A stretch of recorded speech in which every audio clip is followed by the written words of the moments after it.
Welcome to Lazy Reviews. Today I'll be talking about the two Skinner Cop movies. After finishing my video on the Skinner's trilogy, I discovered that there are actually two more videos belonging to the same franchise. They're more spin-offs, but they do take place in the same universe and are based on the same ideas. So I just want to do a quick follow-up episode to the Skinner's trilogy review. I will let you know that actually a lot of time has passed since watching the original trilogy. I did record and edit the Skinner's trilogy review before I started the whole Evil Dead thing.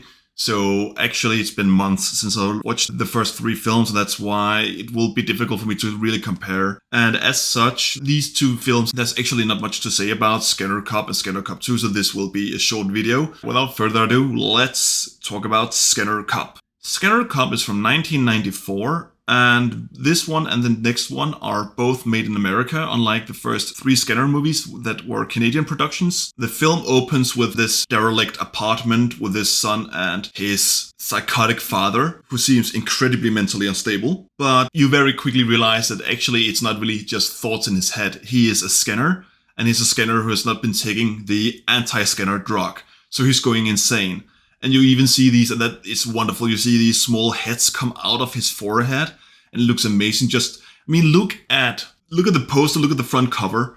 This is why I wanted to do this review. It wasn't necessary to continue talking about Skinner Cop and Skinner Cop 2, but man, this has some nice visuals. And just look at that, it's amazing. Sadly, that is the best thing we get in this film, but it is really good. So the father is psychotic, and at the same time, the landlord shows up with the police wanting to throw him out for not paying rent, and he unleashes his Skinner abilities, and as a result of that is shut down. The son is brought to see a doctor by the police officer. Not the police officer who shot the father, actually the landlord did that, but one of the arresting police officers. And the doctor reveals that this kid is a Skinner, that he needs his medicine. He wants to do experiments on him.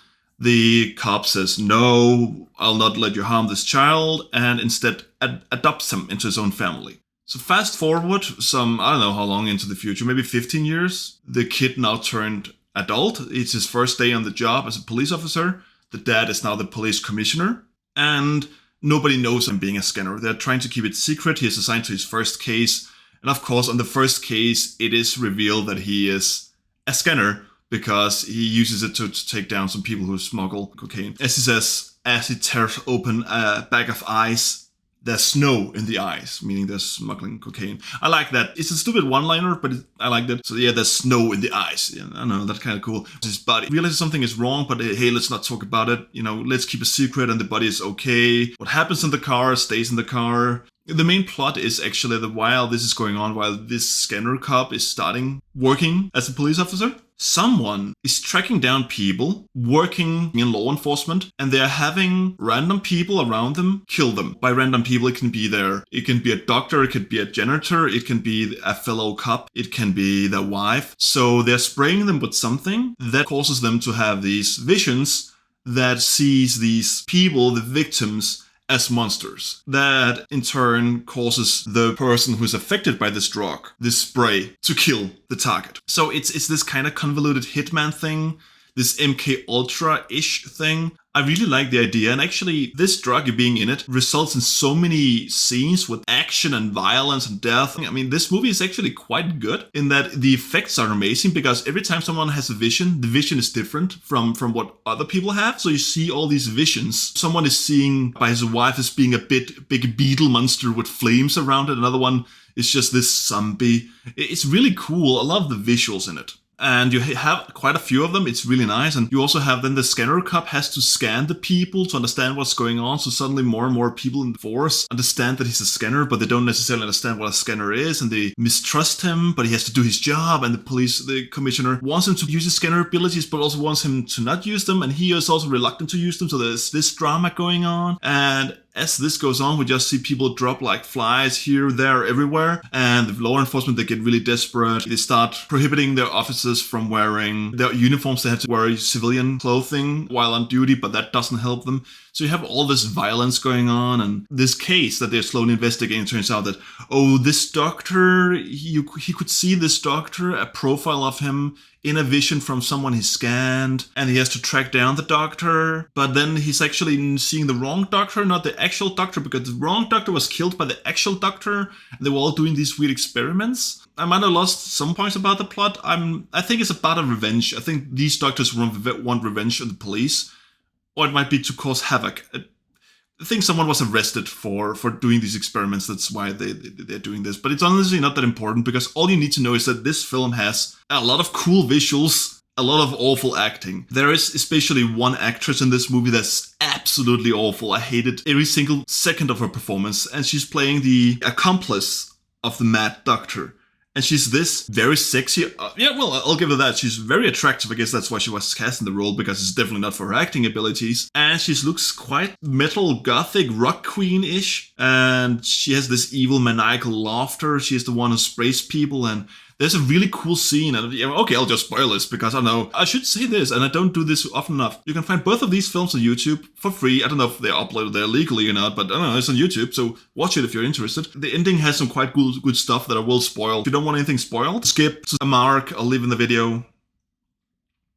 Right. Okay, so what you see is actually at one point she dies, but then he scans her mind as she's dying, meaning he scans her in hell as she goes through purgatory, and she tries to trap him in hell in his mental state, but he blows her mind. I mean, this is cool shit. When I say it might sound better than it is because it's a low budget, it's quite ugly to look at, honestly. It has quite decent production value. It's not the best, but it has some production value at least. But yeah, and it's a cool idea. And honestly, the best thing is the very end, where there's the showdown with the doctor, and the doctor has a metal plate in his head, so he can't be scanned, but then he's electrocuted instead, and his face starts rupturing, and you see these his head bursting open, and it's really cool.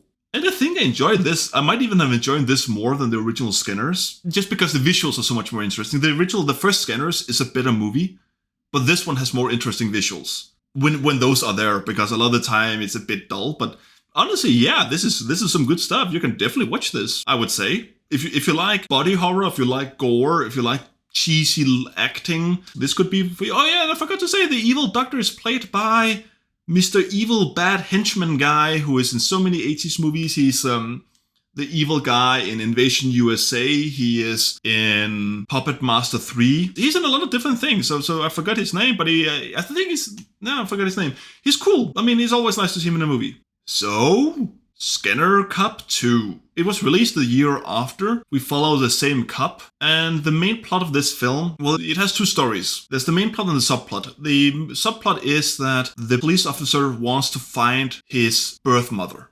And no matter what he does, no matter how he tries to track her down, they can't find her. Like, it seems that the records have been erased, or that information has been withheld from him. So that's his journey. There are much fewer scenes of him taking down criminals. Honestly, he's not really doing much in this film, sadly. On the other hand, we have a scanner who's also not taking his scanner drug. So he's full-on scanner abilities are there. And it goes full Highlander. Yes, this is Highlander just as scanners, because he goes around tapping scanner life force to become more powerful. And he's played by Patrick Kilpatrick, who is also in a lot of these B movies. He looks very intimidating. I think that's the best I can say for him. He looks intimidating. What this movie has is there are a lot of scenes in it that are just boring. I really couldn't stay focused. This was such a bore fest. Except for the scenes where they are scanning, because those are amazing. When it saps someone's life force, it turns into street trash. It turns into melting people melting, like decomposing in front of your eyes.